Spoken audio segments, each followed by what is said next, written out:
et de l'Europe civilisatrice du jour et esclavagiste de l'Est. Et surtout, pour réconforter l'idéalisme de la démocratie européenne qui est beaucoup trop distrait par le confort du chauffage et la climatisation, même s'ils n'ont pas hésité à placer les poignards de la barbarie pendant la pénétration coloniale à l'Afrique, même s'ils n'ont pas hésité à planter les poignards du néocolonialisme à l'Afrique, juste après la Seconde Guerre mondiale, juste après que l'Afrique a envoyé ses enfants pour créer un fossé entre les modes de vie européens et les nazis. Juste après que des enfants d'Afrique ont été contraints à l'exil, ont été déportés, déracinés pour donner vie au commerce triangulaire. Même s'ils n'ont pas hésité à regarder avec un œil sournois l'Europe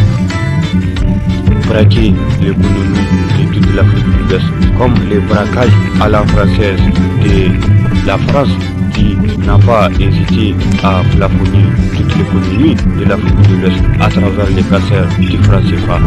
Si les chantres de la démocratie n'ont pas hésité à parrainer des moutons merdés et emmerdants, même s'ils n'ont pas hésité à regarder et à bénir des moutons tordus et condescendants, des moutons cancérés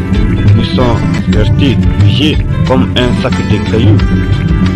dans les palais présidentiels des nations africaines, pendant que la France et l'Europe pillent l'Afrique. Même si les chanteurs de la démocratie n'ont pas hésité à parrainer des moutons passionnés à servir plutôt que de se révolter et se froisser et muscler. Des moutons sociopathes en manque d'affection et pleinement qualifiés pour démolir tout un gouvernement, pleinement qualifiés pour être épaulés par la majorité pour emmerder la minorité,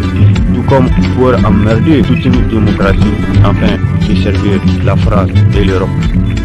pour emmerder toute une jeunesse pour un protocole occidental et capital pour les caprices européens, des moutons kamikazes et autodestructeurs qui ont fissuré les fondations et l'intégrité de la patrie des hommes intègres, juste pour ne pas perdre de vue l'objectif de maintenir le rang de la France